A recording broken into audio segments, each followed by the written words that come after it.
नमस्कार बच्चों, विद्या मंदिर हिंदी में आपका स्वागत है। बच्चों, मैंने अपनी पिछली वीडियो में आपको अतिशयोक्ति अलंकार के विषय में बताया था।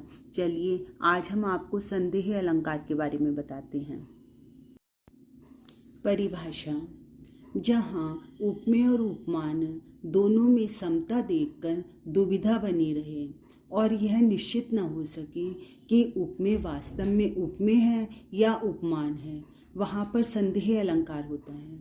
देखिए, जैसे कि कोई सांप है, वह मान लीजिए उपमेय है और हमें उसको देखकर ऐसा प्रतीत हो रहा है पता नहीं सांप है या रस्सी है, तो उपमान यहाँ पर रस्सी हुआ। तो इन दोनों को देखकर हम बिल्कुल दुविधा में फंसे हुए हैं कि वह सांप है या रस्सी है। तो ऐसी स्थिति में जब हमें पता न लगे कि वास्तव में वह उपमेय है या उपमान है, तो वहाँ पर संदेह अलंकार होता है। अर्थात जहाँ वस्तु की समानता किसी अन्य वस्तु से दिखलाई पड़ने पर यह संदेह होने लगे कि वह वस्तु वही है या कोई अन्य वस्तु है, तो वहाँ पर संदेह अलंकार होता है।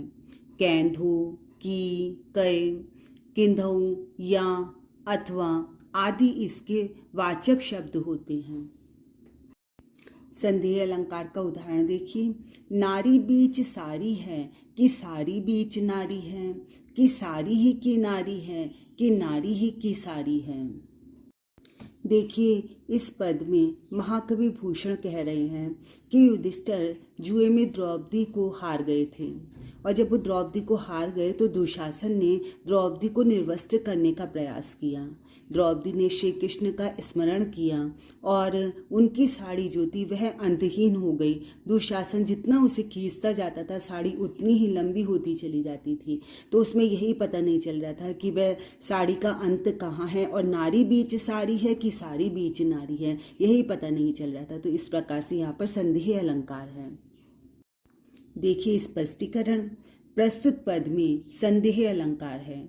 युधिष्ठिर के द्वारा जुए में हारी हुई द्रौपदी का जब दुशासन चीरहरण करने लगता है तो कृष्ण की कृपा से द्रौपदी की साड़ी अंतहीन हो जाती है। यहाँ अंतहीन साड़ी से यह संदेह होने लगता है कि नारी बीच सारी है कि सारी बीच नारी है, अतः यहाँ पर संदेह अलंकार है। संदेह अलंकार का एक अन्य उदाहरण देखिए। कैंधो व्योम बीथिका भरी है भूरी धूम केतु, बीर रस बीर तरवारी सी उघारी है, तुलसी सुरेश चाप कैंधो दामिनी कलाप, कैंधो चैली मेरु ते कैसानु सरी भारी है। देखिए, यहाँ पर हनुमान जी की पूंछ के बारे में कवि बता रहे हैं कि हनुमान जी की जो जलती हुई पूंछ है उसे देखकर जो लंकावासी हैं उन्हें यह निश्चित ज्ञान ही नहीं हो पा रहा है कि यह हनुमान जी की पूंछ है। वह उसके बारे में कुछ अन्य कल्पनाएं करते हैं।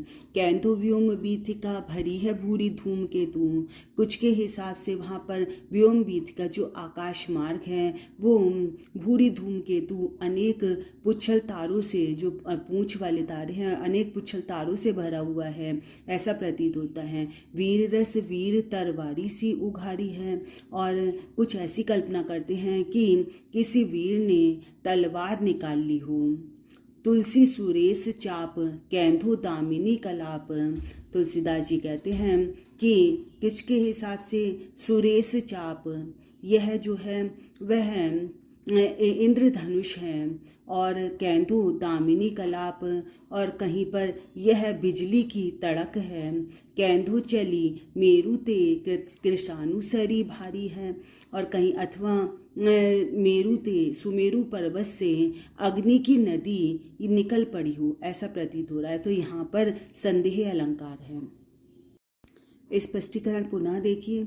प्रस्तुत पद में लंका दहन के वर्णन में हनुमान जी की जलती हुई पूंछ को देखकर लंकावासियों को यह निश्चित ज्ञान नहीं हो पाया कि यह हनुमान जी की जलती हुई पूंछ है अथवा आकाश मार्ग में अनेक पूंछ वाले पुच्छल तारे हैं, अथवा किसी वीर ने तलवार निकाली है, अथवा यह इंद्रधनुष है, अथवा यह बिजली की तड़क है, अथवा सुमेरु पर्वत से अग्नि की नदी बह निकली है, अतः यहाँ पर संदेह अलंकार है।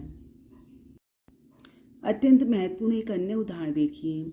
यह काया है या शेष उसी की छाया, क्षण भर उसकी कुछ नहीं समझ में आया। यहाँ पर लक्ष्मण जो थे वह उर्मिला का दर्शन कर रहे हैं, तो उर्मिला को देखकर उन्हें यह समझ ही नहीं आ रहा है कि यह वास्तव में उर्मिला खड़ी है या उसकी छाया है, यह काया है या शेष उसी की छाया। देखिए स्पष्टीकरण, प्रस्तुत पंक्तियों में लक्ष्मण दुबली पतली उर्मिला को देखकर यह नहीं समझ पाया कि यह उर्मिला की छाया है या उसका शरीर। इसी दुविधा के कारण यहाँ पर संदेह अलंकार है। एक अन्य महत्वपूर्ण उदाहरण, मद भरे ये मलिन नयन मलिन है, अल्प जल में या विकल लघु मीन है। यहाँ पर नयन और मीन की इनकी आपस में संदेह है कि ये नयन तो यहाँ पर उपमेय है तथा मीन जो है वो उपमान है। स्पष्टीकरण, यहाँ नयन उपमेय है और मीन उपमान है, परंतु यहाँ पर यह निश्चय नहीं हो पा रहा है कि ये नयन है या मीन है, अतः यहाँ पर संदेह अलंकार है। मतलब नेत्र जो हैं वो भी जल में डूबे हुए हैं, तो यहाँ पर उन जल में डूबे हुए नेत्रों को देखकर ये कल्पना करी जा रही है कि ये नयन ही है या फिर जल में डूबी मछली है। तो इस प्रकार से यहाँ पर संदेह है, निश्चित नहीं हो पा रहा है कि ये नयन है या मीन है, अतः यहाँ पर संदेह अलंकार है। बच्चों, मुझे उम्मीद है आपको संदेह अलंकार अच्छी प्रकार से समझ में आया होगा। मैंने इससे पहले आपको अतिशयोक्ति अलंकार बताया था और अब आगे मैं आपको भ्रांतिमान अलंकार बताऊंगी। मेरी वीडियोस देखते रहिए, लाइक और शेयर करते रहिए। धन्यवाद।